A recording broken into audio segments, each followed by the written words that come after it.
How do you close a deal the right way? Simple. 3 simple steps. I'm sure we all know this, but I'm just going to repeat it, right? So, step 1, it requires an attitude change, right? When you want to start selling, a lot of scenarios, even in my scenarios, right, people always say, don't worry, you'll get a second chance. Please, when you're trying to pursue a sale, keep this in mind. You do not get a second chance. You get one chance, do it right.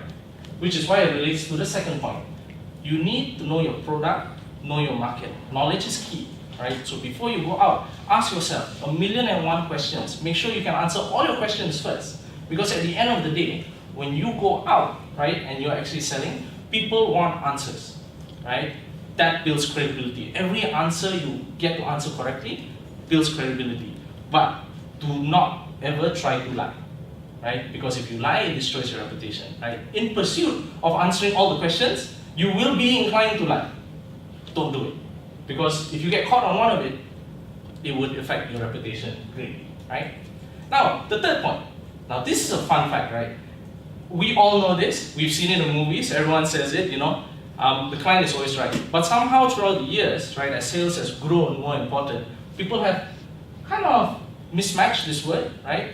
So please remember, the client is always right. Now, how do you know when you're reaching a point and you may be losing their trust? Very simple. In a meeting, you reach a disagreement, right? It could be something big, right, over a topic, or it could be something as small as a word. Client says plane, I say fly. Oh, sorry, bird. He says plane, I say fly. That's a disagreement. At that point straight, what you need to do is stop. Find the ego in yourself, right? Take it out, put it in a ball, roll it really tiny, swallow it. Simple rule, right? Because if you go further, it's not going to help with this trust creation, right? So now, why is it so? Very simple. The role of a person or a salesperson, right, when they go out, is to create a need, right? You want to be able to persuade the client to follow your beliefs. Persuasive skills are very, very important, right? Because if you can't do that, as far as the client is concerned, you have failed them already. So to help with memory recall, if any of you have watched Green Arrow,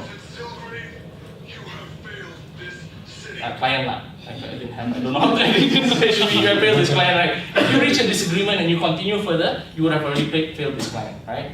So now, what should you do instead if you reach a scenario like that? Very simple. Take what they have to say.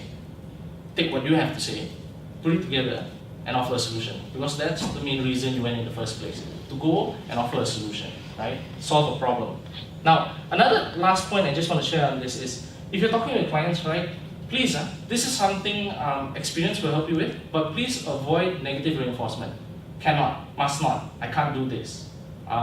This is not right. All these words, change it, right? Give something of more like what Sukuman will say, like hopeful words. Don't always be too negative. It does seep into a person when you're having a conversation. Sometimes you won't realize this, right?